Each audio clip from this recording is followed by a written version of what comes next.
Hello students, I am Pooja and welcome back to your own YouTube channel आशीष तिवारी। आज का video Dalit writings DSC 15 discipline specific course के students के लिए बहुत ज़्यादा इम्पॉर्टेंट होने वाला है and this video is only exam oriented, यानी कि हमने सभी वो क्वेश्चंस प्रिडिक्ट किए हैं जो आपके एग्ज़ाम में आ सकते हैं एंड उन्हीं क्वेश्चंस 10 मोस्ट इम्पॉर्टेंट क्वेश्चंस को हम आज डिस्कस करेंगे। ठीक है, DU सोल का आपका एग्ज़ाम आने ही वाला है एंड जो स्टडी स्मार्ट करेगा वही अच्छे मार्क्स पा सकता है। तो ये 10 क्वेश्चंस बहुत इंपॉर्टेंट होने वाले हैं।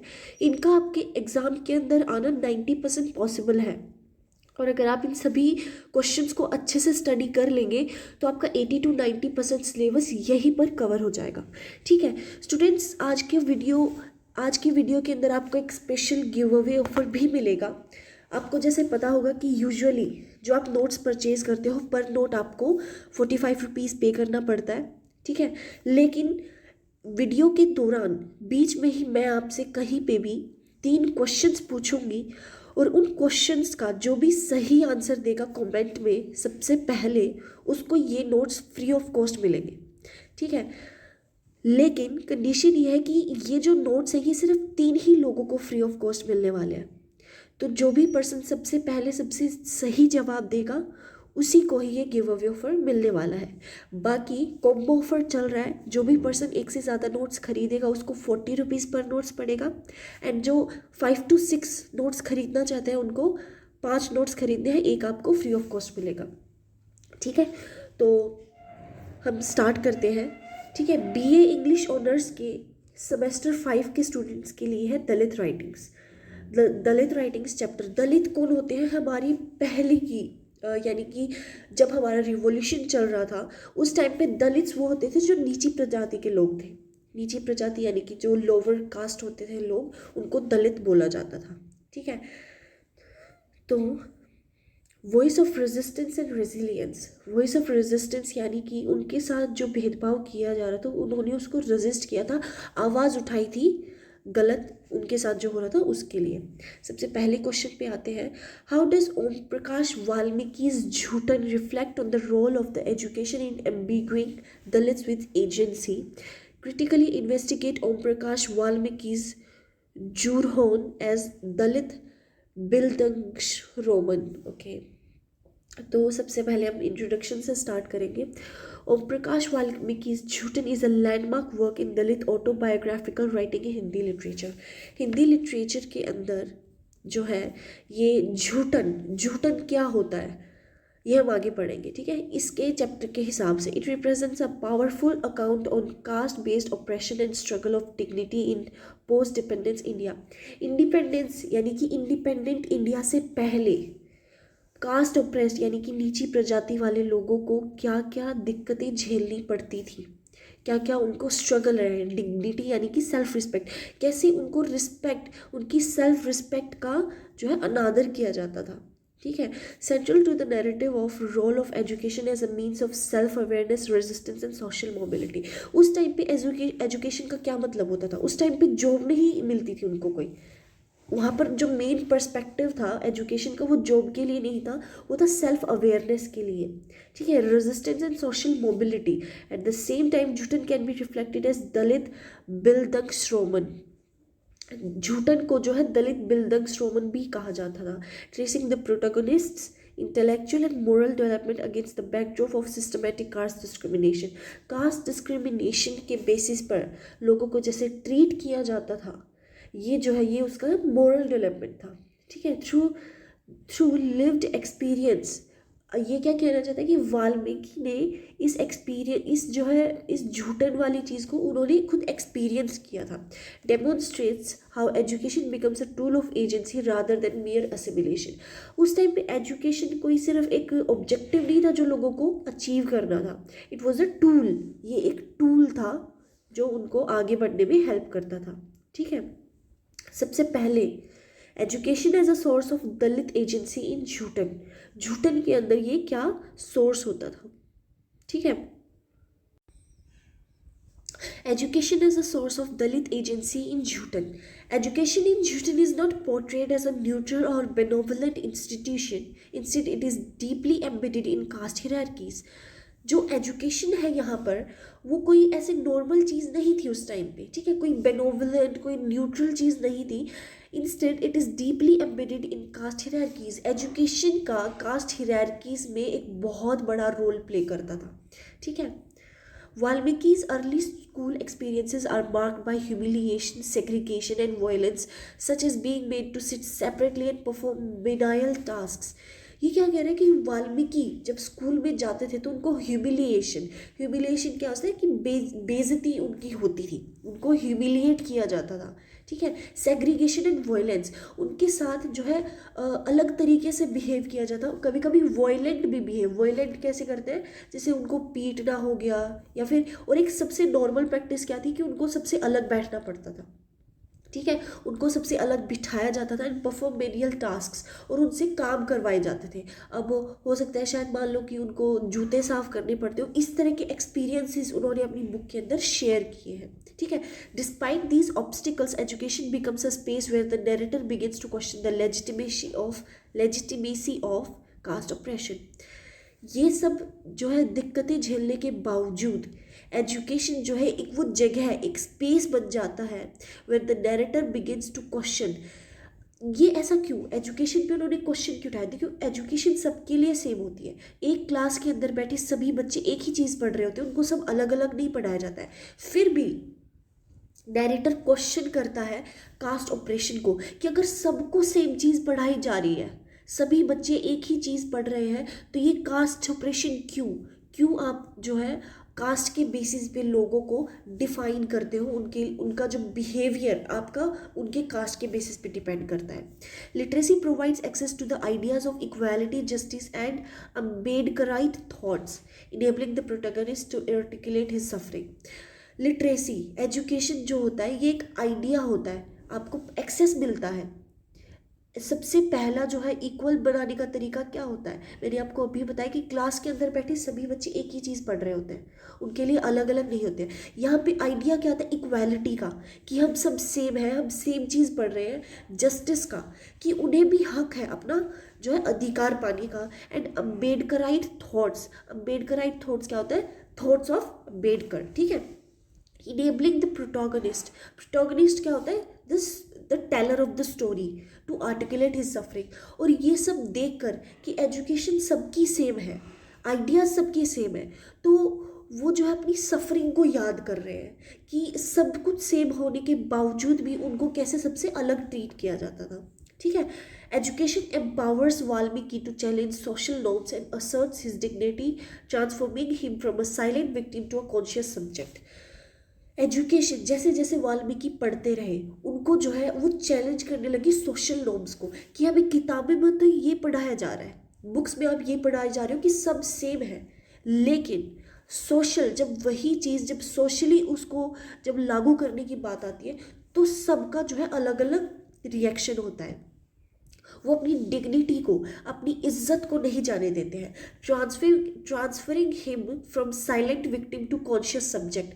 साइलेंट विक्टिम क्या होता है, जो चुपचाप सहन करता रहता है, टू अ कॉन्शियस सब्जेक्ट। अब वही कॉन्शियस सब्जेक्ट बन चुके हैं, क्यों? क्योंकि वो अपनी आवाज़ का उपयोग कर रहे हैं अपने हकों के लिए, हक के लिए। This education functions as a instrument of self realization and resistance. इसीलिए एजुकेशन को यहाँ पर इंस्ट्रूमेंट, एक तरीका बताया गया है सेल्फ रियलाइजेशन का, कि उनका अधिकार क्या है, एंड रेजिस्टेंस का। रेजिस्टेंस किसके खिलाफ? उस बिहेवियर के खिलाफ जो दलित के रिगार्डिंग होता था। Enabling Dalits to reclaim agency with oppressive system. और उस टाइम पे दलित्स ने जो है रिक्लेम किया अपने उस ऑपरेसिव सिस्टम को, कि अब हम ये सहन नहीं करने वाले हैं, ठीक है। Joothan as a Dalit Bildungsroman. Joothan जो है वो एक दलित बिल्डर स्ट्रोमन है, ठीक है। Traditionally a builders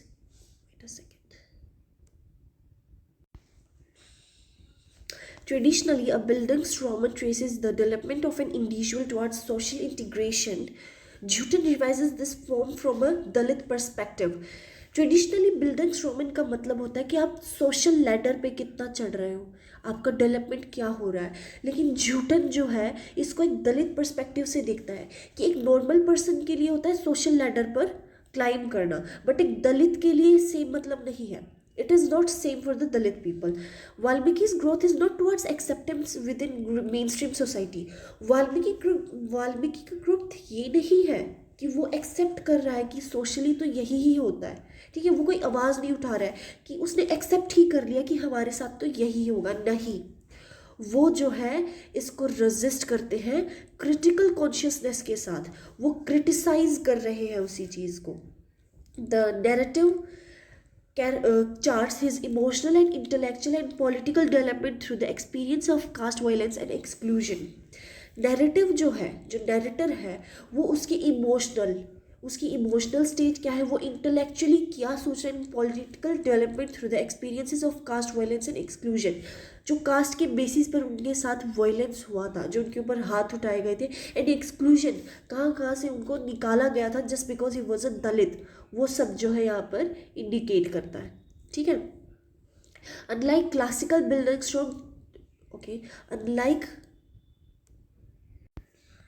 Unlike classical Bildungsroman texts, reconciliation with society is absent. Classical Bildungsroman text का कुछ कहना था कि हमें आप सोशल लैडर पर क्लाइम करते हो. It was not defined whether the people should be Dalits or any other society. लेकिन reconciliation with society is absent. लेकिन सोसाइटी के साथ रिकनसाइल करना, सभी लोगों का एकजुट होकर रहना, वो एब्सेंट है, वो नहीं है. Instead there is confrontation and critique. आज क्या है, कन्फ्रंटेशन और क्रिटिक है. किसके लिए है, उन जो है लोअर क्लास लोगों के लिए. The protagonist's journey culminates in his emergencies as a Dalit writer and activist committing to exposing caste injustice.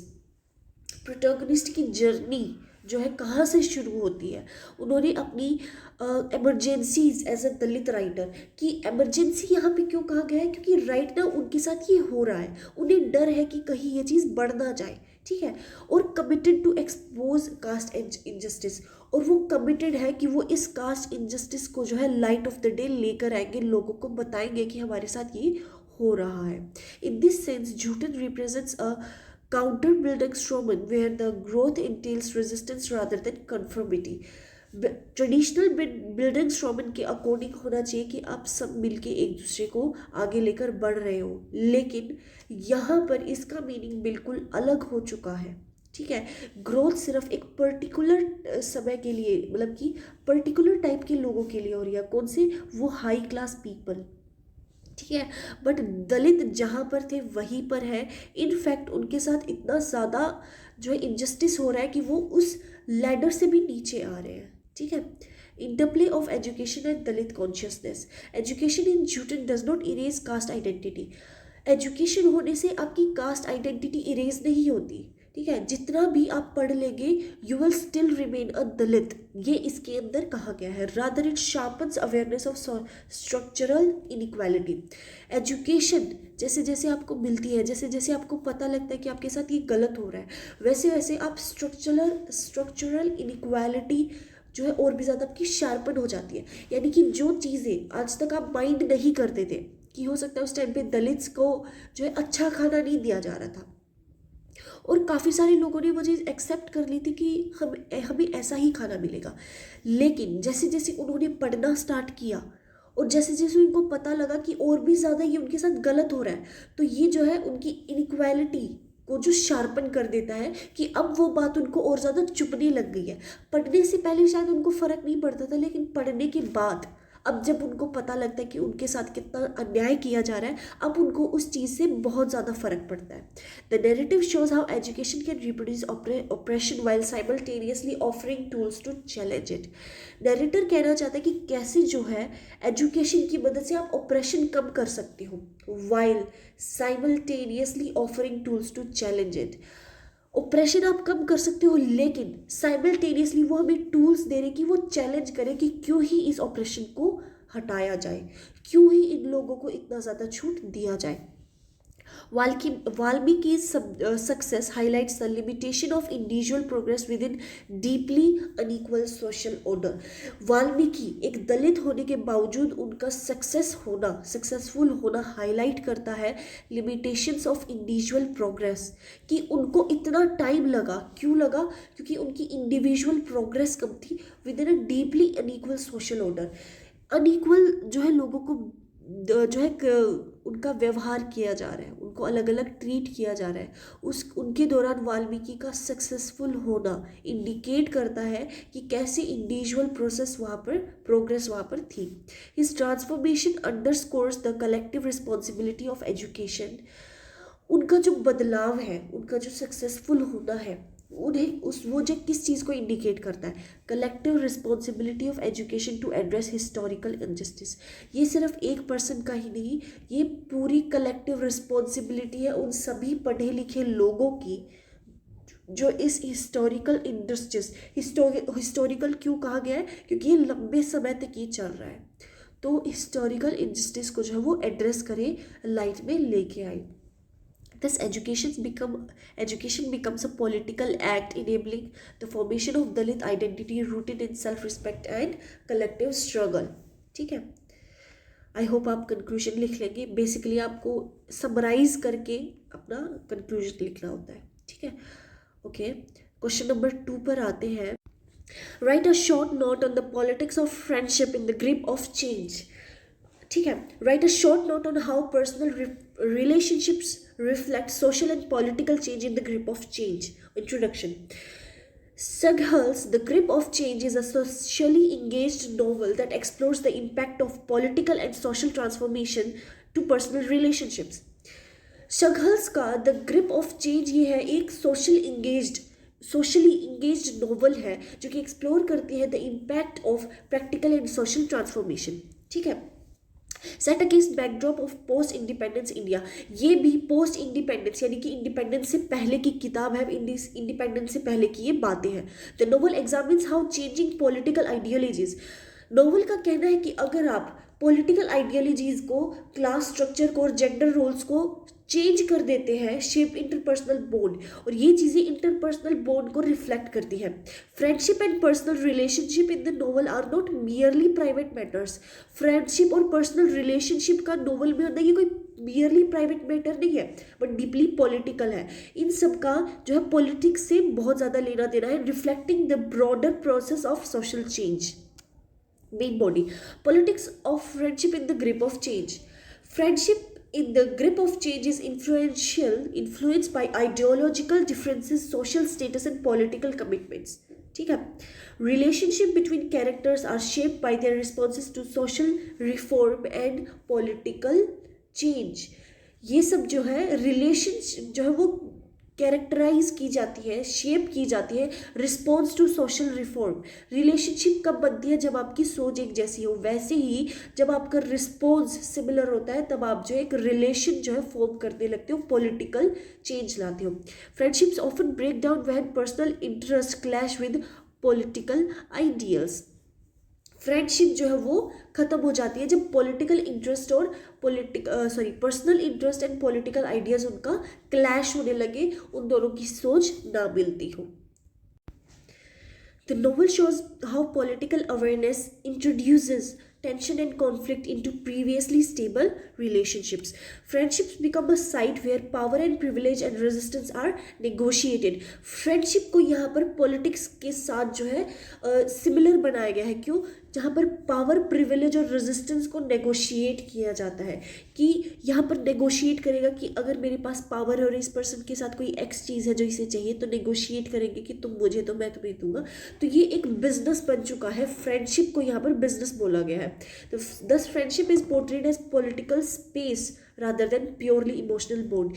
इसीलिए फ्रेंडशिप को यहाँ पर पॉलिटिकल स्पेस बोला गया है rather than emotional bond.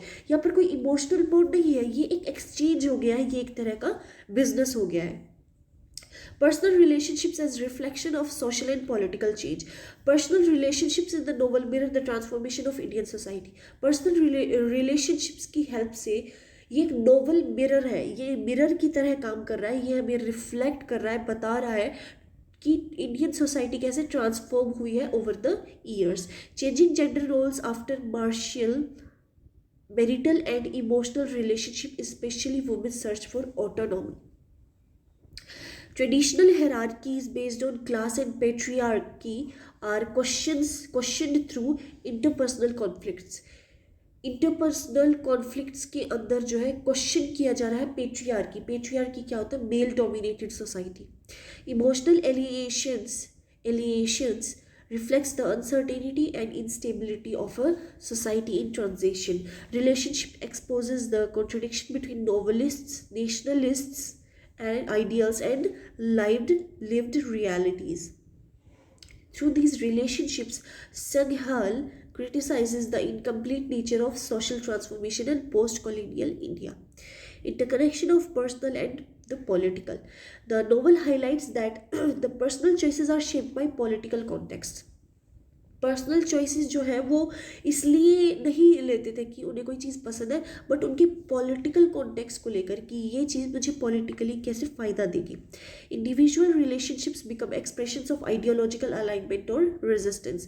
Emotional bonds are tested by the pressure of social change. Emotional bonds जो है वो तब टेस्ट किए जाते थे जब सोशल चेंज आता था, जब उनके साथ जो है वो चीज़ बिहेव की जाती थी.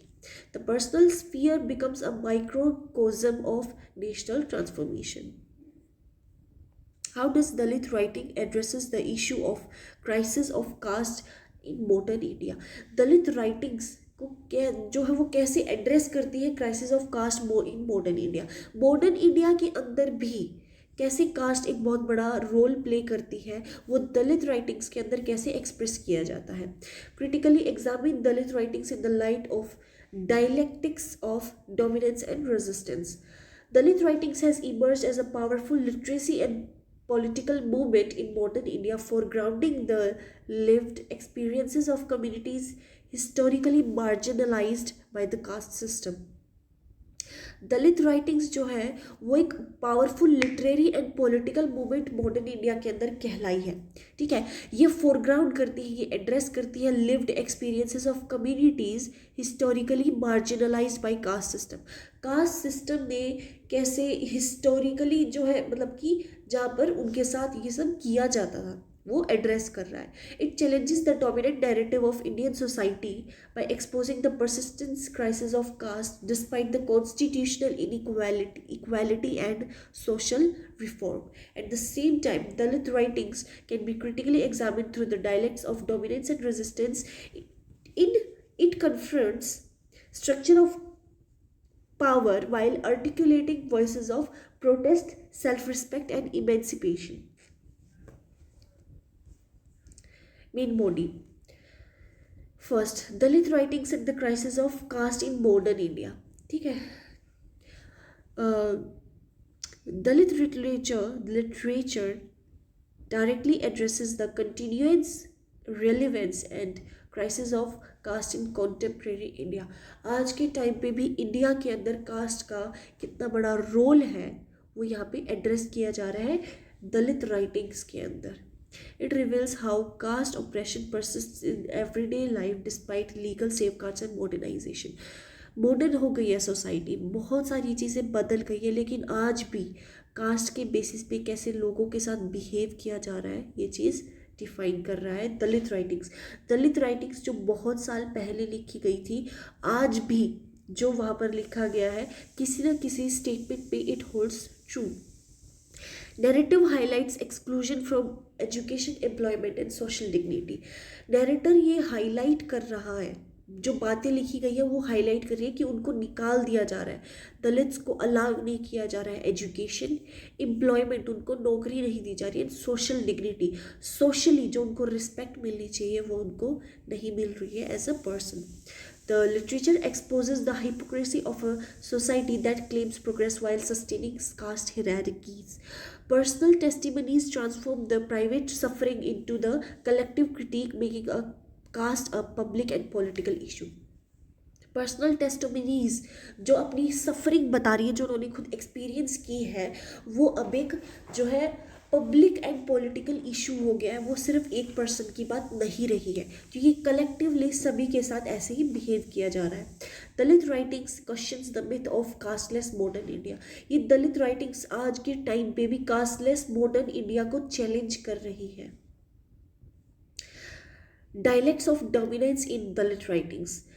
Dominance in Dalit writing text is represented through social, cultural, and institutional power. Upper caste authorities is maintained through religion, tradition, and social norms. Upper caste जो है authority, ठीक है, वो मेंटेन करता है रिलीजन, वो अपने रिलीजन के बेसिस पे चलेंगे, traditional and social norms.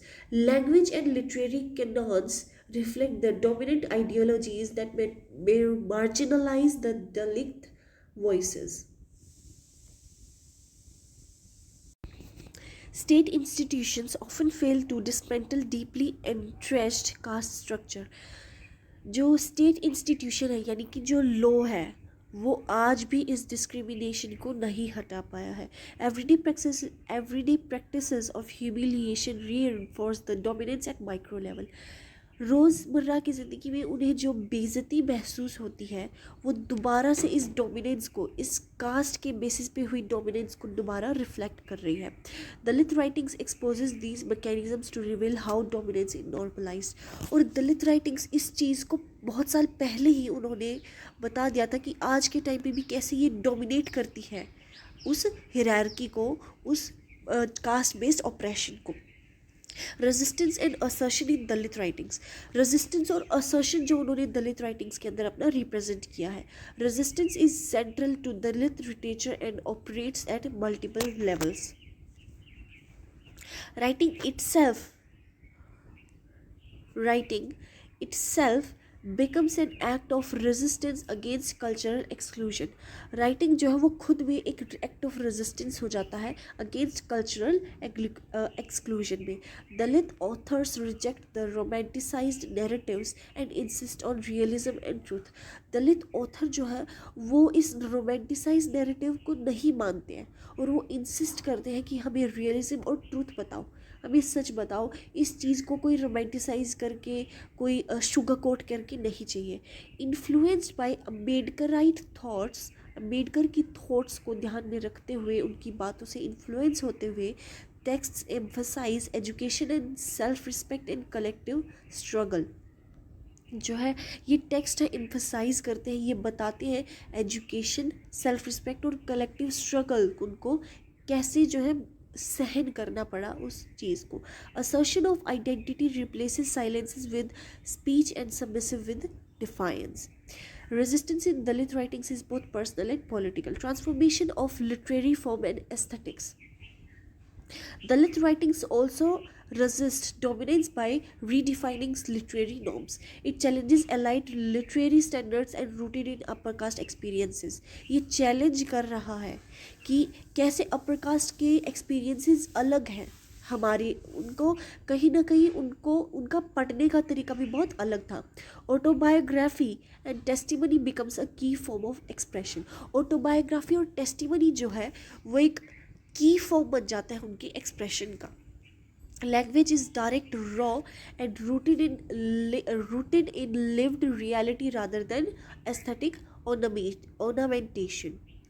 Literature becomes a tool for social transformation rather than mere artistic expression. ठीक है, कंक्लूजन आई होप आप लिख लेंगे। फोर्थ क्वेश्चन पे चलते हैं। Why does Jayant Parmar says that Dalit poets do not attack with metaphors as a symbol? Why do Dalit poets according to Jayant Parmar जो है prefer direct and realistic expression over symbolic language in their poetry? Jayant Parmar के according जो है वो दलित prefer करते हैं direct realistic expression को instead of symbolic language in their poverty के अंदर जो है उनका एक सिंबल ऑफ लैंग्वेज। यहाँ पे मतलब क्या है कि वो अपना एक नॉर्मल जो सिंपथी वाली डायरेक्शन ना लेके वो एक डायरेक्ट अप्रोच यूज़ कर रहे हैं कि हमारे साथ ये गलत हो रहा है, instead of asking for some sort of emotion regarding their struggles. ठीक है। Jayant Parmar, a prominent Dalit poet and critic. Jayant Parmar भी एक दलित है और वो पोएट एंड क्रिटिक है। Argues that Dalit poetry consciously avoids excessive use of metaphors and symbols. Metaphors यानी कि सिचुएशन की सिमिलैरिटी को एक अलग एग्जाम्पल से डिफाइन करना, ठीक है। According to him, Dalit poets choose direct and realistic expression as a deliberate aesthetic and political strategy. वो जो है वो एक डायरेक्ट और रियलिस्टिक एक्सप्रेशन, वो जैसी बात है वैसी बता रहे हैं और वो उसका पॉलिटिकल स्ट्रेटजी से क्या रिलेशन है. This choice is rooted in the historical experiences of a caste oppression and urgency to communicate lived realities without distortion. ठीक है. Parmar's assertion highlights how Dalit poetry redefines literary expression by prioritizing truth, clarity, and resistance over ornamental language. Rejection of symbolic obscurity. Dalit poets avoid heavy metaphors and symbols because such a device offers obscure meaning. जो है दलित poets जो वो avoid करते हैं metaphors को और symbols को, क्योंकि इन डिवाइसेस जो है ऑब्सक्यूर मीनिंग निकलते हैं, उनके मल्टीपल मीनिंग निकलते हैं. ठीक है. Symbolic language can dilute harsh realities of caste violence. अगर वो सिम्बॉलिक लैंग्वेज जो है यूज़ करेंगे तो वो कहीं ना कहीं उस इम्पैक्ट को कम कर देता है जो उनके साथ कास्ट वायलेंस किया गया है. यानी कि किसी भी अगर वो सिम्बॉलिक लैंग्वेज को यूज़ करेंगे तो जो सीरियसनेस ऑफ सिचुएशन है वो नहीं डिफाइन कर पाएंगे, इसीलिए वो सोशल लैंग्वेज को, सिम्बॉलिक लैंग्वेज को नहीं यूज़ करते हैं. Metaphors may distance readers from the immediacy of suffering. जो सफरिंग उनको सहन कर पा रही है, मेटाफर यूज़ करने से वो रीडर को एक अलग ही डायरेक्शन में ले जाएगा. अब वो एग्जाम्पल बताएंगे, वो उसी एग्जाम्पल की ओर से उस चीज़ को समझेंगे, जबकि सिमिलैरिटी जो है वो बहुत कम है. Dalit poets seek to make operation visible and unmistakable. Dalit poets हैं वो Thus clarity becomes essential for political communication. Literary as testimony, not ornamentation. Literature उस टाइम पे जो बुक्स और नॉवेल्स जो लिखी जाती थी वो कैसे एक टेस्टिमनी है. किस चीज़ की टेस्टिमनी? उनकी सफरिंग की, उन्होंने जो एक्सपीरियंसेस झेले हैं उनकी testimony, not ornament. Dalit poet functions as forms of social testimony. Poetry emerges from lived experiences rather than imagination. Poetry के अंदर आप लाइफ कब लेके आते हो? जब वो चीज़ आपने सहन की हो, जब आपने उस चीज़ के थ्रू जिया हो, तब आपकी जो है पोएट्री वो एक लाइव एक्सपीरियंस बनती है. Direct language reflects the real condition of humiliation, hunger and exclusion. जो डायरेक्ट लैंग्वेज है उसका यूज़ करने से उनको एक रियल कंडीशन पता लगती है, जो उनको ह्यूमिलिएशन, हंगर एंड एक्सक्लूजन जो उनको सहन करना पड़ा. Dalit poet writes to expose injustice, not to aestheticise pain. अपनी पेन को बढ़ाने के लिए वो ये सब नहीं लिख रहे हैं, बल्कि वो एक्सपोज कर रहे हैं कि उनके साथ जो इनजस्टिस हुआ. The emphasis is on truth rather than beauty. ये जो एम्फेसिस है ये उस सच को लेकर है, ये उनका सच है इन बुक्स में, रादर देन ब्यूटी. ये कोई खूबसूरती दिखाने के लिए ये नॉवेल्स नहीं बनी है, ये जो एक हार्श रियलिटी है पोस्ट इंडिपेंडेंट इंडिया की. Challenges to upper caste literary traditions. जो अपर कास्ट लिटरेरी ट्रेडिशंस होते थे उनको दलित पर क्या ज़्यादा फ़र्क पड़ता था. Parmar suggest that the traditional literary aesthetics are shaped by dominant caste. Metaphorical richness often reflects elite leisure and privilege. Metaphorical richness का मतलब है यहाँ पे उनका leisure और privilege जो उनको मिलता था. दलित poetry rejects these norms as an alien to their social reality. Dalit poetry reject कर रही है कि उनके साथ ये सब नहीं हुआ था, उनको ये leisure और privilege नहीं मिला था. Dalit expression becomes an act of resistance against cultural dominance. ठीक है. Urgency and political purpose. Dalit poetry carries a strong sense of urgency. The aim is social change, not literary approval. कोई literary approval, कोई किसी के लिए story नहीं है ये, बल्कि उनको social change चाहिए. उनकी इन writing से चाहते कि वो impact पड़े and change आए. Language must reach and mobilize the oppressed. Language को है रीच, उन्होंने जो स्टोरी बताई है वो लोगों तक पहुँचे और ऑप्रेस्ड जिनके साथ आज भी ये सब गलत हो रहा है उनको मोबिलाइज करें, उनको strength they. Realistic expression ensures accessibility and collective identification. Poetry becomes a weapon of struggle. How does झूठा critique mainstream education, literature and aesthetics? Discuss with close reference to the text. How does Jhutan expose the caste bias inherent in the Indian education system and dominant literary aesthetic tradition? Discuss with reference to the text. Om Prakash Valmiki's Jhutan is seminal Dalit autobiography that offers a powerful critique of caste oppression in the modern India. One of its central concern is the exposure of caste bias embedded within the mainstream education, literature, and dominant aesthetic traditions. Rather than presenting education and culture as neutral or progressive force, Jhutan reveals how these institutions often reproduce social hierarchies and marginalize Dalit voices through personal experiences. Valmiki interrogates the moral and ideological foundations of India's education and literary system. ठीक है. Critique of Indian education system. Jhutan exposes how education system mirrors caste inequality instead of challenging it. Jhutan जो है वो Valmiki recounts being forced to sit separately in school and assigned menial tasks like sweeping the classroom. Valmiki जो है अपनी book झूठन के अंदर recount करते हैं, याद करते हैं कैसे उनको क्लास के अंदर अलग बिठाया जाता था और उनको से छोटे छोटे काम कराते थे, जैसे क्लास के अंदर पोछा मरवाना. ठीक है. Teachers openly display caste prejudice, treating Dalit students as inferior and unworthy of intellectual engagement. Teachers को भी यहाँ पे उन्होंने क्रिटिसाइज़ किया है क्योंकि वो भी कैसे डिस्क्रिमिनेट करते थे उनके साथ, उनको किसी भी जो है इंटेलेक्चुअल डिसीजन के अंदर, कोई भी डिस्कशन के अंदर उनको कैसे इन्वॉल्व नहीं करते थे. Education becomes a site of humiliation rather than empowerment, reinforcing social exclusion. Education जो है वो माध्यम बन गया था लोगों को ह्यूमिलिएट करने के लिए, दलित्स को ह्यूमिलिएट करने के लिए, rather than empowerment, rather than उनको एम्पावर करना, कि उनके राइट्स को इन्वॉल्व करना. Despite constitutional inequality, caste discrimination persists in everyday academic practices. आज भी इतने सारे कॉन्स्टिट्यूशनल रूल्स के बावजूद, लॉ के बावजूद भी आज भी जो है कास्ट के बेसिस पर लोगों को डिफाइन किया जाता है. Thus Joothan critiques education as an institution that fails to deliver social justice. इसीलिए उन्होंने एजुकेशन को क्रिटिसाइज़ किया है कि आज भी पढ़े लिखे लोग होने के बावजूद भी कैसे सोशल डिस्क्रिमिनेशन चलता है. Exposure of caste bias in mainstream literature. Valmiki critiques the absence and misrepresentation of Dalit lives in mainstream literary traditions. कैसे जो mainstream literary traditions है उसके अंदर दलित्स की absence को दिखाया गया है. Canonical literature largely reflects upper caste experience and values. Dalit appear either as stereotypes or remain invisible. ठीक है.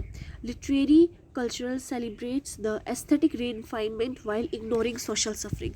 Literary culture जो वो celebrate करता था aesthetic refinement, मतलब क्या क्या society ने improve किया है, while ignoring social suffering. और वो social suffering जो लोगों को फेस करनी पड़ती थी उसे मेंशन नहीं किया जाता था किसके अंदर, लिटरेरी कल्चर के अंदर, जो क्लासिकल लिटरेचर बुक्स के अंदर. Valmiki's encounter with literary circles reveals subtle class caste hierarchies even among progressive writers के अंदर, बुक राइटर्स के अंदर भी कैसे कास्ट को डिफाइन किया जाता था. Through this Joothan questions whose experiences are considered worthy of literature. इसीलिए न्यूटन जो है वो क्वेश्चन करता है कि किसके एक्सपीरियंसेस जो है वर्दी है लिटरेचर के, कि किसके एक्सपीरियंसेस को लिटरेचर में लाना चाहिए। ठीक है। Rejection of dominant aesthetic tradition. Newton challenges traditional aesthetics that prioritize beauty, symbolism and refinement. Newton जो वो चैलेंज करता है ट्रेडिशनल एस्थेटिक्स क्या होते थे, beauty, symbolism and refinement. Valmiki rejects the ornamental language that masks social reality. Social reality को जो mask करते थे, क्या करते थे, ब्यूटी के मतलब कि डायरेक्शन को चेंज करना, उसको ब्यूटी की ओर लेके जाना, पोइट्स की ओर लेके जाना, बल्कि एक सोशल स्ट्रगल दिखाने की बजाय उस चीज़ को वो रिजेक्ट करते थे, उस ऑर्नामेंटल लैंग्वेज को, उस हिरार्की को. He advocates for realism grounded in lived experiences. उनका मानना था कि रियलिज्म जब आता है जब आप लिव्ड एक्सपीरियंसेस, लोगों को जो एक्सपीरियंस करना पड़ा है उसके बारे में आप लिखते हो. Dalit aesthetics emphasize truth, pain and resistance over artistic elegance. उनको आर्टिस्टिक एलिगेंस से कोई लेना देना नहीं है, उनको लेना देना है कि आप एम्फसाइज करो लोगों के द्वारा सहन किए गए दर्द को. Writing itself becomes a political act of reclaiming voice and dignity. Writing जो है उस टाइम पे एक जो है तरीका बन गया था, लोगों का एक जो है कोप करने का तरीका बन गया था कि वो जो है उस सोशल इनजस्टिस को डिफाइन कर सके. This critic alliance with Dalit literary theory that redefines literature as social intervention. Education and literature as instruments of power. Valmiki demonstrates how education and literature operates as a tool of cultural dominance. They legitimate upper caste norms as universal. उनका मानना था कि upper caste जो करते हैं वो सभी ही करते होंगे, उनके साथ जो बिहेवियर हो रहा है वो सबको वैसे ही ट्रीट किया जाता होगा. However that is not true. Dalit knowledge and histories are excluded और डीवैल्यूड. दलित की जो नॉलेज और हिस्ट्रीज थी, उनके द्वारा जो लिखे गए टेक्स्ट थे, उनको या तो एक्सक्लूड कर देते थे या फिर उनको कोई वैल्यू नहीं देते थे. Newton reclaims narrative authority by writing from within oppression. Their text thus exposes the ideological functions of cultural in sustaining castes. ठीक है. Critically analyze book 2 author's note in the grip of change, comment on its significance. Examine the role of author's notes in the grip of change and discuss how it shapes the reader's interpretation of the text. The Grip of Change is a socially engaged text that explores the transformation of personal relationships and books' social structures under changing historical and political conditions. Book 2 author's note plays a crucial interpretative role in the text by functioning as a reflective, explanatory framework rather than being a supplementary section. The author's social activity guide the reader in understanding the ideological, historical, and emotional context of the narrative. They deepen the reader's engagement with the text and clarify the author's political and ethical concerns. Note 1. Body.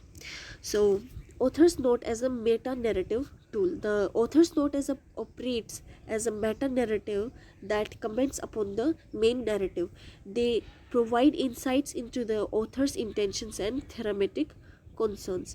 The notes blur the boundary between the fiction and social commentary. Notes जो है वो blur कर देते हैं, उनको boundary ही नहीं पता लगती कि क्या तो खुद से कुछ भी लिखा गया है और क्या सोशली लोगों को फेस करना पड़ा है. They encourage the reader to read the text as socially grounded rather than purely imaginative.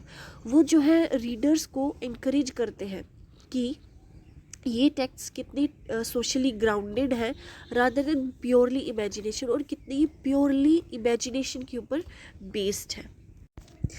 The author positions herself as both narrator and social critique. This meta-narrative dimension expands the meaning of text.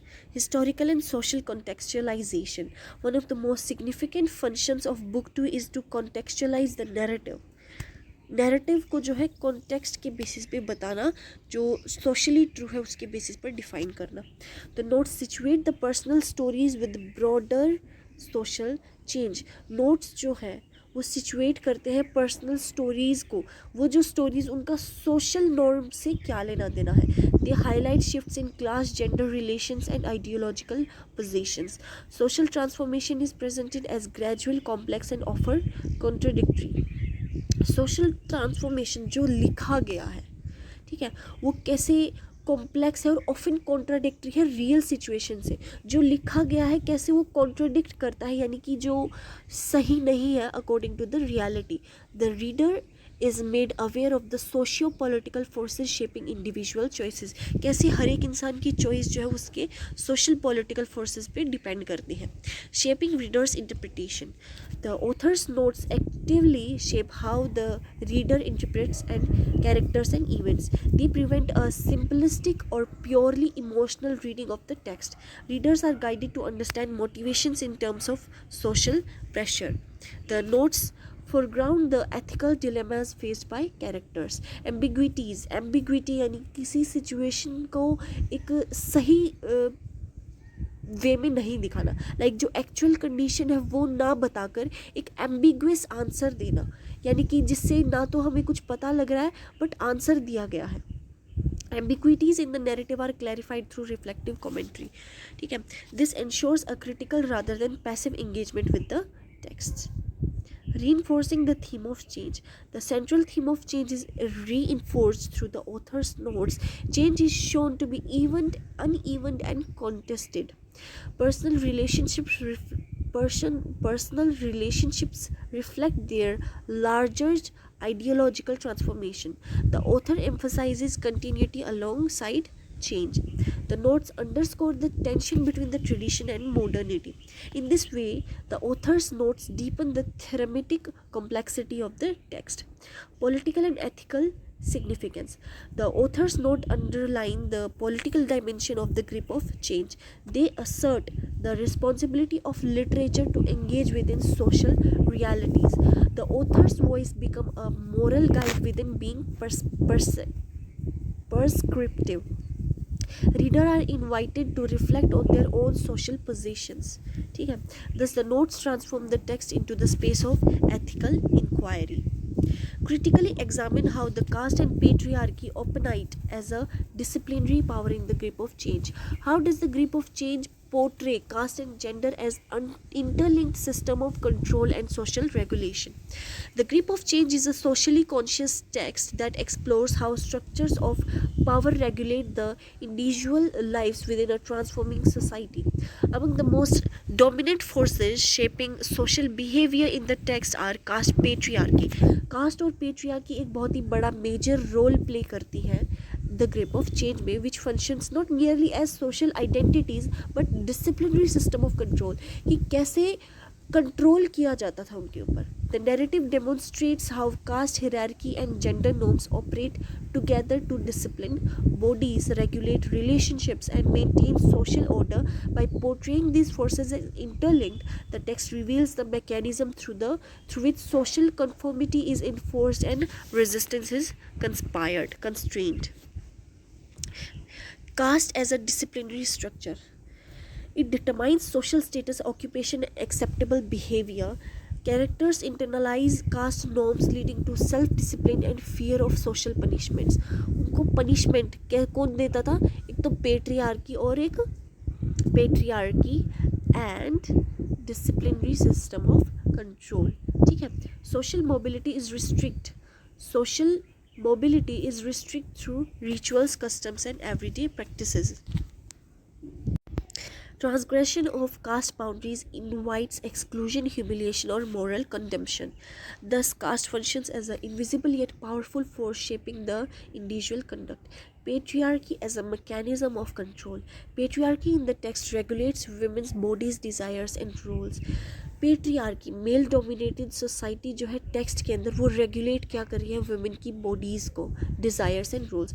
Women are expected to conform the ideologies of obedience, sacrifice and respectability. Women का वहाँ पे role था कि उनको confirm करना है, उनको obedient रहना है, कि जो उनसे कहा जाए उन्हें करना है, सेक्रीफाइस करना है, खुद का आत्मसमर्पण करना है, रिस्पेक्टेबिलिटी, और उनको रिस्पेक्ट दिखानी है. मैरिज एंड फैमिली बिकम्स की institution for enforcing gender discipline. Gender discipline को करने के लिए शादी उनकी की जाती थी, उनको ज़बरदस्ती किया जाता था. Female agency is limited through moral policing and social expectations. Deviations from prescribed gender roles are treated as threats to social order. Patriarchy disciplines are not through overt violence alone but through everyday normalization. Patriarchy discipline जो सिर्फ violence से नहीं होता था but कि everyday normalisation, यानी कि daily की चीज़ें जो गलत हैं लेकिन उनको नॉर्मलाइज किया जा रहा है. Interlinking caste and gender. The text shows that caste and patriarchy do not function independently. Caste और patriarchy अलग अलग नहीं है, उनका एक दूसरे के ऊपर बहुत ज़्यादा फ़र्क है. Women's sexuality is controlled to preserve caste purity. Caste की purity को प्रिजर्व करने के लिए वुमेंस की सेक्सुअलिटी को कंट्रोल किया जाता था. Endogamy becomes a central tool linking caste hierarchy with patriarchal control. Women bear burden of maintaining family honor and social boundaries. Social boundaries को मतलब women को अपनी boundaries के अंदर रहना पड़ता था और family honor बचाने के लिए, यानी कि family की इज्जत को बरकरार करने के लिए उनको जो है बहुत ज़्यादा सहन करना पड़ता था. Gender oppression intensifies caste domination by making women custodians of tradition. This intersection makes the social control more rigid and deeply internalized. Social regulation through relationships. Personal relationships become sites of social discipline. Friendships, marriages and kinship ties are shaped by caste and gender norms. उस time पे जो शादियाँ होती थी वो cast और gender norms के basis पे होती थी. Emotional bonds are constrained through social expectations. Emotional bonds जो है उनको ज़्यादा मैटर मतलब कि उनको ज़्यादा इंपॉर्टेंस नहीं दिया जाता था rather than social expectations.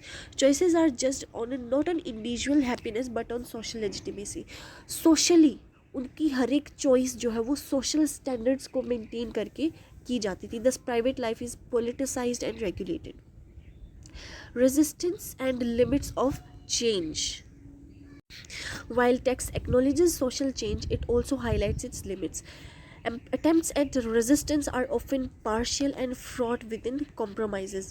Structural power adapts rather than disappears. Structural power है वो अडेप्ट कर रही है, टाइम टू टाइम वो बदल रही है, बट इट रिमेन्स कि आज भी दलित्स को एंड वुमेन को वो फ्रीडम और वो रिस्पेक्ट नहीं मिल रही है, जबकि जो स्ट्रक्चरल पावर है वो टाइम टू टाइम चेंज हो रही है. The grip of caste and patriarchy persists even in the moments of reform. ठीक है, क्वेश्चन नंबर 8 पे चलते हैं. How does Ajay Navaria's new custom illuminate the debate on Dalit identity in post-independent India? Discuss how Ajay Nawaria's new custom exposes the continuity of caste discrimination in modern post-independent Indian society. Ajay Nawaria's short new custom is powerful critiques of social realities faced by Dalit in post-independent India. Basically इसके अंदर हम define करेंगे कि कैसे post independent India यानी कि independence से पहले इंडियन जो दलित्स के साथ कैसे बिहेव करती थी, इक्वालिटी, डेमोक्रेटिक इंस्टीट्यूशन क्या क्या होते थे. और Navaria reveals how caste continues to operate through subtle modernize practices. आज के भी मॉडर्न प्रैक्टिसेस के अंदर भी कैसे कास्ट मैटर करती है आज के टाइम पे भी. ठीक है, post independence context and the illusion of equality. Illusion of equality का क्या मतलब है कि यहाँ पर आपको जो है बिलीव करवाया जा रहा है कि इक्वालिटी है जबकि रियलिटी कुछ और ही है. New custom is set against the backdrop of post independence India and period marked in social guarantees of inequality. The story challenges the believe that our independence ended caste hierarchies. Story जो वो challenge करती है कि आज बहुत सारे लोगों का ये मानना है कि इंडिपेंडेंट होने के बाद जो कास्ट हायरार्कीज़ हैं वो ख़त्म हो चुकी हैं. ये जो टेक्स्ट है ये उस चीज़ को चैलेंज करता है. Modern institutions claim neutrality but continue to reproduce discrimination. Modern institution जो है न्यूट्रलिटी जो है उसको क्लेम करते हैं कि हमारे लिए सब बराबर है, लेकिन रिप्रोड्यूस डिस्क्रिमिनेशन, लेकिन वो आज भी डिस्क्रिमिनेशन को अलाउ करते हैं. Social change is shown to be more cosmetic than structural. Caste discrimination in modern forms. Overt untouchability is replaced by indirect exclusion.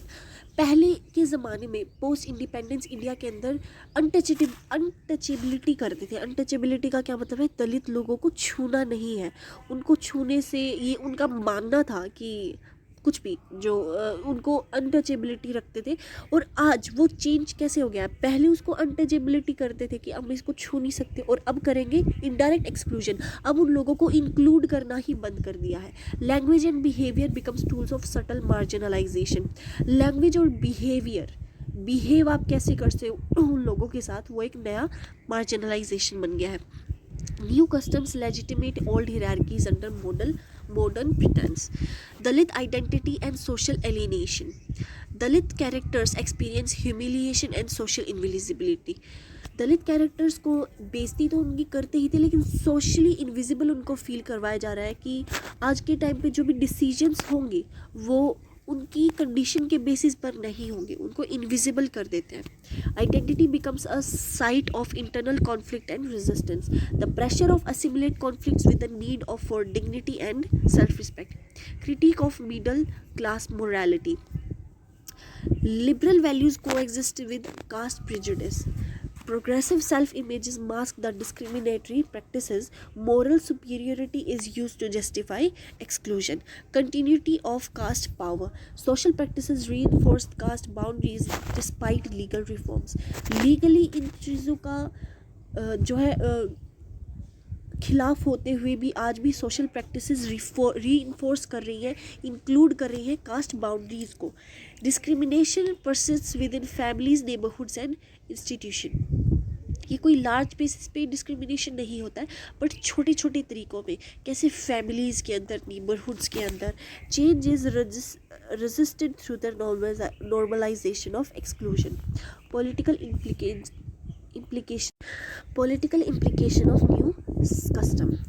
New custom carries strong political message. It demands recognition of everyday caste violence. New custom demand करता है कि आप everyday caste violence को define करो. caste violence मारना पीटना यहाँ पे नहीं है, वो discrimination है. कभी किसी को exclude कर देना, दलित को, ये यहाँ पे उसे violence कहा गया है. ठीक है. दलित writings become a form of resistance and testimony.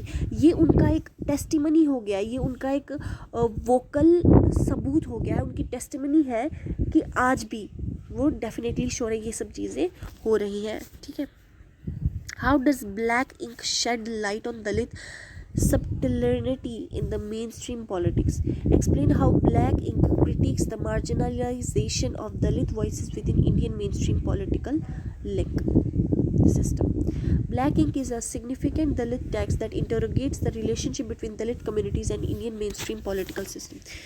Black ink जो है वो एक दलित टेक्स्ट है जो डिफाइन कर रहा है कि रिलेशनशिप क्या है दलित कम्युनिटीज़ की और Indian main stream political system की. पॉलिटिकल सिस्टम के अंदर दलित कम्युनिटीज़ का क्या रोल है, ये चीज़ हमें पता लगेगी. ठीक है. Concept of Dalit subalternity. ठीक है. Dalit voices are excluded from decision making processes के अंदर उनको नहीं इंक्लूड किया जा रहा है. Political power remains concentrated in upper caste hands. Political power यानी कि जो लोग पॉलिटिकल पावर है वो सिर्फ और सिर्फ अपर कास्ट हैंड्स में ही जाएगी, अपर कास्ट लोगों के पास ही जाएगी. Dalits are represented but rarely heard. Dalits को दिखाया जाएगा कि हाँ ये सब हमारे पास है, लेकिन उनको सुना नहीं जाएगा, उनकी बातें, उनकी स्ट्रगल्स को कोई इम्पोर्टेंस नहीं दी जाएगी. Their concerns are unfiltered through dominant narratives. Critics of mainstream political representation. Token representation replaces genuine empowerment. Dalit leaders often cooperate by dominant political parties. जो कुछ दलित लीडर्स भी हैं वो उनको ऑपरेट किया जा रहा है, डोमिनेंट पॉलिटिकल पार्टीज जो है उनको ऑपरेट कर रही हैं. Structural inequalities remain untouched despite electoral participation. Representation does not translate into real power. Represent, लोगों को, दलित्स को रिप्रेजेंट करने से, अपने पास बुलाने से, रखने से कोई रियल पावर नहीं होता है उनकी. Caste and power in political institution. Political parties reflect social hierarchies policy making ignores grass roots Dalit concerns, Dalit के कॉन्सर्न्स को, उनकी स्ट्रगल्स को आज भी नहीं एक्सेप्ट किया जा रहा है। Caste privilege operates behind the language of neutrality, language, voice and political expression, Dalit narratives are erased और डाइल्यूटेड, दलित नैरेटिव्स को इरेज और डाइल्यूट किया जा रहा है। Political language marginalised lived experiences, Dalit voices are rendered invisible within official discourse. Resistance through writing and testimony, writing reclaims silenced voices, Dalit's literature challenges the political exclusion, and testimony disrupts dominant political narratives. Okay, 10th question पर चलते हैं. Critically explain the following lines with reference to the context. Everyone in the family did some sort of work. Even then we didn't manage to get 2 decent meals a day. हमारी family में, ये किसकी lines है? ये दलित लोगों की line है, दलित context की लाइन्स है. वो क्या कह रहे हैं कि हम हर तरह का काम करते थे, इंक्लूडिंग क्लीनिंग, साफ़ सफाई भी करते थे. उनको एग्रीकल्चरल वर्क पसंद नहीं है, फिर भी उनको करना पड़ता था और जनरल लेबर करना पड़ता था. We would often have to work without pay day, उनको जो है ज़्यादातर ऑफन जो है बिना पे के काम करना पड़ता था. और फिर भी उनको पैसे नहीं मिलते थे. एंड अगर वो जो है उसको रिफ्यूज़ करते थे अनपेड वर्क को कि नहीं हमें पैसे ही चाहिए, फिर उनको ना तो, अगर उन्होंने रिफ्यूज़ किया, उनकी पनिशमेंट क्या होती थी? ना तो अब उनको पैसा मिलेगा और ना ही उनको ग्रेन मिलेगा. Instead we got sworn at and abuse, और फिर उनको गालियाँ दी जाती थी और फिर उनको अब्यूज़ किया जाता था. ठीक है. Critically explain the following lines with reference to the context. He raped me when I was working in his sugar cane field.